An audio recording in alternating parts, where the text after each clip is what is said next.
Baik, bismillahirrahmanirrahim. Assalamualaikum warahmatullahi wabarakatuh. Selamat sore, salam sejahtera bagi kita semua. Yang terhormat Bapak Wakapolda Kepri, Bapak Brigjen Polisi Asep Sahrudin, yang kami hormati Ses NCB Interpol Indonesia, Divisi Hubungan Internasional Polri, Bapak Brigjen Polisi Amur Chandra, yang kami hormati Direktur Biro Keamanan Umum Kota Beijing, Mr. Yang Jianghao, yang kami hormati Direktur Reserse Kriminal Khusus Polda Kepulauan Riau, Bapak Kombes Nasriadi, dan hadir dengan kita juga Kepala Bagian Kejahatan Internasional Ses NCB Interpol Indonesia di Hubinter Polri, Bapak Kombes Audi Latuhir. Pada kesempatan sore hari ini kami mengucapkan terima kasih kepada seluruh rekan-rekan awak media yang berkenan hadir dalam kegiatan konferensi pers tentang pengungkapan kejahatan transnasional crime yang tentunya ini menjadikan perhatian daripada pemerintah Indonesia, khususnya Kepolisian Negara Republik Indonesia. Kegiatan ini tidak terlepas bagaimana komitmen kita, dan beberapa waktu yang lalu Kepala Kepolisian Negara Republik Indonesia pernah melaksanakan kegiatan pertemuan setingkat menteri di Labuhan Bajo, Nusa Tenggara Timur, yaitu pertemuan AMNTC atau ASEAN Ministry Meeting Transnational Crime, di mana ini membuahkan hasil, yaitu adanya suatu kerjasama atau joint operation di dalam kasus transnational crime, yaitu adalah tentang love scamming, dan itu terjadi di wilayah hukum negara Republik Indonesia, khususnya di wilayah hukum Kepolisian Daerah Kepulauan Riau dan khususnya di Batam. Dari pengungkapan kemarin tanggal 29 Agustus 2023 lalu atau kemarin malam dapat diungkap sebanyak 88 tersangka yang semuanya warga negara asing. Demikian yang bisa kami sampaikan, dan untuk selanjutnya kami mohon dan kami persilakan kepada Bapak Wakapolda Kepri untuk menyampaikan atau membuka acara ini. Mungkin demikian. Wassalamualaikum warahmatullahi wabarakatuh. Terima kasih Pak Kabid Humas Polda Kepulauan Riau. Assalamualaikum warahmatullahi wabarakatuh. Selamat sore dan selamat sejahtera bagi kita sekalian. Yang saya hormati Ses NCB Interpol, Pak Brigjen Pol Amur Chandra, yang saya hormati rekan-rekan dari Polda Kepulauan Riau, kemudian dari Kepolisian China. Terima kasih dan selamat sore kepada rekan-rekan media. Sore ini kami dari Polda Kepulauan Riau akan menyampaikan rilis terkait dengan telah diadakannya penangkapan terhadap 88 pelaku love scamming, ya, di mana love scamming ini adalah satu kejahatan penipuan, ya, satu kejahatan penipuan atau yang disebut romance scam, yaitu tindak pidana penipuan dengan memanipulasi korbannya secara emosional, ya, melalui hubungan romantis palsu yang dilakukan oleh pelaku, ya, terhadap korban-korbannya yang ada masyarakat di luar. Perlu kami garisbawahi bahwa pelaku-pelaku ini adalah semuanya warga negara asing, yaitu warga negara dari RRC, Republik Rakyat Cina. Kemudian korbannya pun sama, ya, korbannya adalah tidak ada yang korban dari warga negara kita, tapi korbannya pun semuanya merupakan warga negara Cina. Kenapa kami dari Polda Kepri melakukan penangkapan? Semua ini berdasarkan informasi, ya, yang diterima oleh Polda Kepri, di mana informasi ini bersumber dari Divisi Hub Interpol, ya. Divisi Hub Interpolri memberikan informasi kepada kita, ya. Hub Interpolri mendapatkan informasi juga dari Kepolisian China, ya. Kemarin kita ketahui, ya, ada kegiatan AMNTC ke-17 di Labuan Bajo, salah satu yang dibahasnya adalah termasuk kejahatan masalah scamming ini. Nah, kemudian ditindaklanjuti informasi itu oleh jajaran Polda Kepulauan Riau, di mana melalui joint operation ya, antara Hub Intel, kemudian Polda Kepri dalam hal ini Direktorat Reserse Kriminal Khusus ya, bersama-sama dengan perwakilan dari kepolisian Cina yang datang langsung ke sini melakukan penyelidikan terhadap kegiatan ilegal ya, love scamming atau romantic scam yang diduga berada di para pelakunya berada di Batam.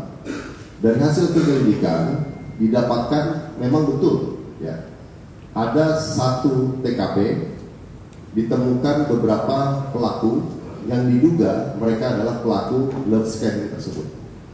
Kemudian penyidik melakukan penangkapan terhadap pelaku di TKP 1. Ternyata setelah dikembangkan terdapat 2 TKP lainnya yang keseluruhannya ada di Batam. Ya. Jadi TKP-nya jumlahnya ada 3. Ya. Dari TKP tersebut para penyidik kami ya, bergabung dengan Interpol dan kepolisian Cina mendapatkan beberapa barang bukti ya, diantaranya 933 handphone ya, dengan merek Redmi, kemudian 14 unit handphone merek iPhone, 1 unit handphone dengan merek Motorola, 8 bundel dokumen, kemudian 3 kotak dokumen, 3 unit laptop, 7 charger portable dan lain sebagainya. Luar biasa, barang buktinya banyak sekali, nanti bisa rekan-rekan lihat. Nah, sekali lagi setelah kita lakukan penangkapan, kemudian sore ini kita rilis di depan media semuanya. Tentunya nanti tindak lanjutnya akan dilakukan penyerahan kepada kepolisian Cina ya, melalui mekanisme P2P. Nantinya untuk selanjutnya akan dilakukan penanganan oleh kepolisian Cina dan akan dibawa kembali ke RRC. Itu kronologi singkat dari kami. Selanjutnya mungkin dari Divisi Hubinter Pak Ses NCB akan menjelaskan bagaimana Ses NCB Interpol mendapatkan informasi tentang kejahatan yang terjadi di kita, namun semua korbannya dan pelakunya adalah warga negara asing. Demikian rekan-rekan sekalian, dan sekali lagi ini adalah hasil kerjasama joint operation antara Polda Kepri, ya, Polri dalam hal ini, kemudian Interpol, kepolisian Cina, sebagaimana yang telah kemarin dilakukan pertemuan HMTC di Labuan Bajo. Terima kasih. Kami kembalikan ke Kadif Humas. Wassalamualaikum warahmatullahi wabarakatuh. Waalaikumsalam warahmatullahi wabarakatuh. Terima kasih Bapak Wakapolda Kepri. Rekan-rekan tadi kita dengarkan bersama, dan selanjutnya kami berikan kesempatan kepada Bapak Ses NCB Interpol Indonesia Divisi Hubungan Internasional Polri, Bapak Brigadir Jenderal Polisi Amor Chandra ini yang ingin disampaikan. Untuk waktu kita kami silakan Bapak. Terima kasih. Assalamualaikum warahmatullahi wabarakatuh. Yang terhormat Pak Wakapolda Kepri, rekan pejabat di Kapolda Kepri, rekan wartawan yang hadir pada saat konferensi pers pada sore hari ini. Setelah kita dengar bersama tadi penjelasan dari Pak Wakapolda bahwa benar sudah ada suatu kegiatan antara kepolisian Republik Indonesia bekerjasama dengan pihak MPS dan kepolisian Cina dalam menindak suatu kejahatan lintas negara transnational crime, dan ini merupakan suatu komitmen bersama Polri dengan seluruh negara ASEAN sebagaimana mandat dari hasil IMTC kemarin. Dan tentunya apa yang kita lakukan ini adalah bagian dari To Protect Indonesia Back Home. Kita ingin wilayah NKRI ini tidak ada tempat bagi para pelaku-pelaku transnasional crime yang ada. Kerjasama antara P2P ini sudah kita deklarasikan kemarin waktu di Labuan Bajo dan disepakati oleh seluruh negara ASEAN beserta 3 mitra dialog antara lain dengan China, Korea Selatan dan Jepang. dan ini adalah salah satu wujud komitmen kita terhadap deklarasi tersebut. Jadi kegiatan P2P ini tentu memangkas birokrasi yang selama ini terkadang kita terhambat dengan kerjasama antar negara itu dengan aturan-aturan yang sangat birokratif, tapi kita sudah mencoba untuk menindaklanjuti dan memangkas kegiatan itu dengan cepat. Setiap ada laporan informasi terkait transnational crime, pola P2P kita laksanakan. Tentunya dengan berhasilnya kerjasama ini yang kita lakukan, kita berharap juga pada saat kita nanti Interpol Indonesia ataupun Polri memerlukan bantuan terhadap teman-teman kita di penegak hukum di negara ASEAN juga, tentu mereka akan membuat hal yang sama kepada kita sebagaimana azas resiprokal.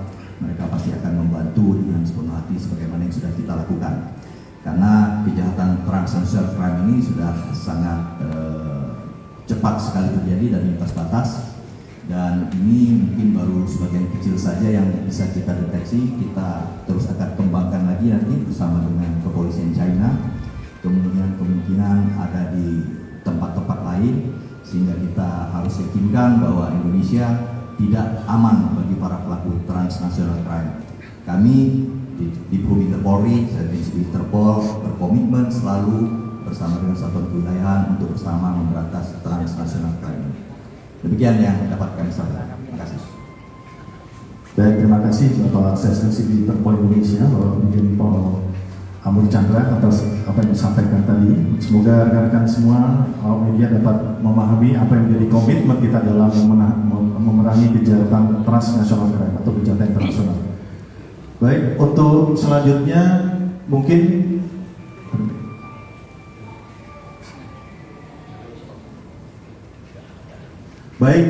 dari rekan-rekan awak media kami berikan 2 atau 3 pertanyaan ya. Dari sisi sebelah kiri, 1, dari tengah 1, dan kanan 1. Silakan untuk dari kiri dulu, silakan Mas. Nih. Oke, silakan. Tolong jelaskan namanya Mas. Dari media mana? Dari Belasan Pak. Pertanyaan pertama, apakah ada alasan tertentu dipilihnya Batam sebagai lokasi mereka untuk melakukan tindak kejahatan? Kedua, dari mana mereka masuk ke Batam? Apakah dari pelabuhan atau mungkin dari bandara? Itu saja Pak.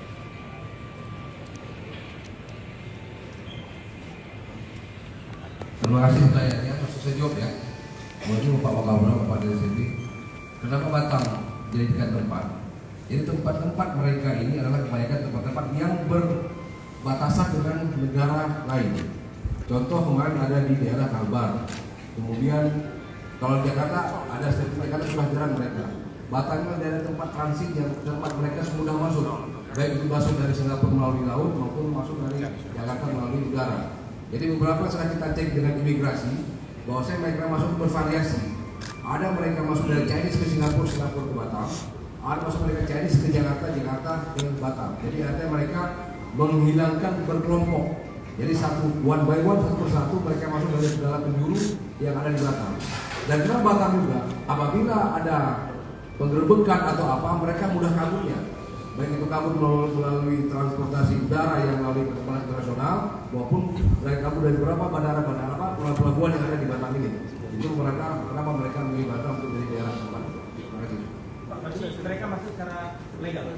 Mereka masuk secara legal, menggunakan paspor semua. Baik, terima kasih Pak Dirkrimsus. Selanjutnya untuk di sisi sebelah kanan silakan. Nanti baru ke setara gender ya. Silakan. Ya, perkenalkan saya Alam dari detik.com. Nah, pertanyaannya mungkin terkait apakah mereka ini ada yang mengkoordinir di sini kan? Karena kan kita tahu tempat yang kemarin digerebek oleh polisi itu dilakukan renovasi terlebih dahulu. Itu dari informasi yang ada di lokasi. Nah, apakah orang yang memfasilitasi ini bisa kita amankan juga? Karena melihat para korban ini kan bukan dari Indonesia semua, bukan dari Indonesia, tapi dari negara asal mereka. Nah, terus satu lagi, tadi disampaikan Pak Wakabdallah ada 3 lokasi. Nah, lokasinya di mana saja selain yang di Cipangkara? Mungkin itu saja, terima kasih. Terima kasih. Yang pertama, apakah ada, ini kita sedang dalamin. Artinya kita sedang membuka data yang mereka didapatkan oleh polisi China dengan data yang ada di kita. Dengan siapa yang berdiri di tempat, kemudian siapa yang memfasilitasi dan siapa yang itu kita akan dalami. Ya. Kalau nanti ada yang kata, saya bagus, apakah nanti dia kena juga? Karena ini pelakunya semua korban di sana. Kita akan dalami apakah ada keterkaitan pidana yang mereka lakukan dengan keadaan mereka. Kemudian yang kedua, ketika lokasi tersebut, lokasi itu ada di Baloi, kemudian ada di tempat yang kejadian itu, karena mereka bekerja. Karena mereka tidur di sini, tapi ketika melakukan aksi love streamingnya ada beberapa tempat yang mereka gunakan. Karena love streaming itu memerlukan tempat yang khusus bagi wanita. Yang khusus itu adalah kamar yang khusus, tempat yang khusus. Nah itu. Ya, terima kasih. Ya cukup dari Detikkom, silakan untuk Ibu Wanda. Dari pihak polisi Cina, berapa sih kerugian warga negara mereka terhadap sindikat mereka ini?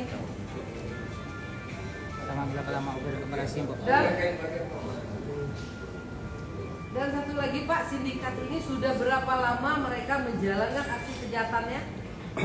Oke, terima kasih. Dengan kerugian kita telah berkoordinasi dengan polisi China. Kerugian yang dialami oleh korban-korban yang diceritakan hampir dengan 10.000 yuan disamakan dengan 20 miliar rupiah. Oke. Kemudian kejahatan yang mereka yang ini itu tempat sebut baru 2 bulan. Kita masih mendalami apakah 2 bulan sebelumnya atau sebelumnya mereka di situ atau di tempat-tempat yang lainnya. Itu masih kita dalami. Satu lagi Pak, apakah mereka korban perdagangan TPPN pelaku ini Pak? Mereka datang dalam suatu organisasi. Artinya mereka datang dengan kemauan sendiri. Dan setelah mereka diatur oleh sindikatnya, mereka datang ke mana, kemudian stasi di mana. Artinya mereka datang dengan sendiri dan mereka tahu mereka akan melakukan kejahatan itu di negara kita. Jadi bukan korban, karena mereka adalah pelaku. Berapa mereka digaji Pak? Berapa digaji mereka? Per orang? Masih di dalam. Jadi rekan-rekan sekalian, ini karena penangkapan ya genap maksudnya dalam pendalaman karena baru kemarin ya hari Selasa tanggal 29 Agustus 2023 pukul 14.19 dan saat ini kita melaksanakan kegiatan pendalaman agar betul-betul terangnya suatu permasalahan untuk membantu kepolisian dari MPS dari kepolisian rakyat Cina. Dan saya rasa itu saja dulu. Terima kasih rekan-rekan. Saya rasa cukup dan memang proses penyelidikan penyidikan ini tadi sudah disampaikan dari pihak dari Satreskrim Interpol Indonesia dan juga dari komitmen Polda Kepri karena kita daerah yang sangat rawan terhadap lintasan dan memang ini yang menjadikan perhatian daripada kita bersama. Marilah sekali lagi kewaspadaan kita apabila melihat dan juga mengetahui orang-orang yang berada di sini ya tentunya cepat dilaporkan pihak kepolisian dan tentunya kebersamaan atau kerjasama dalam membina Kamtibmas atau membayar Kamtibmas adalah peran kita bersama. Mungkin demikian kami tutup pada kesempatan sore hari ini. Kita akan untuk pengambilan foto untuk selanjutnya. Demikian, terima kasih Bapak Wakapolda Kepri, Pak Sesensibi dan juga Mr. Chan dan Pak Kabak Jatang dan Pak Dirkipsus. Kami tutup. Wabillahi taufiq. Assalamualaikum warahmatullahi wabarakatuh. Selamat sore.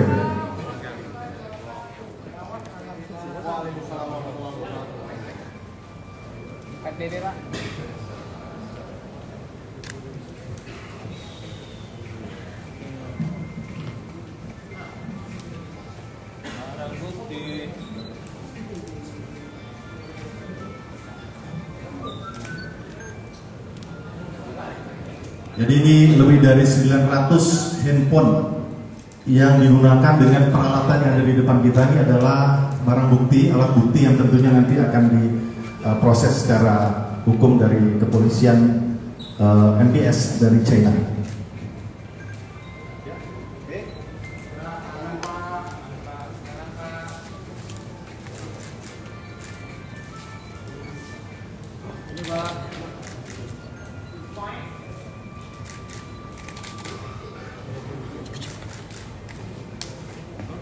Oke.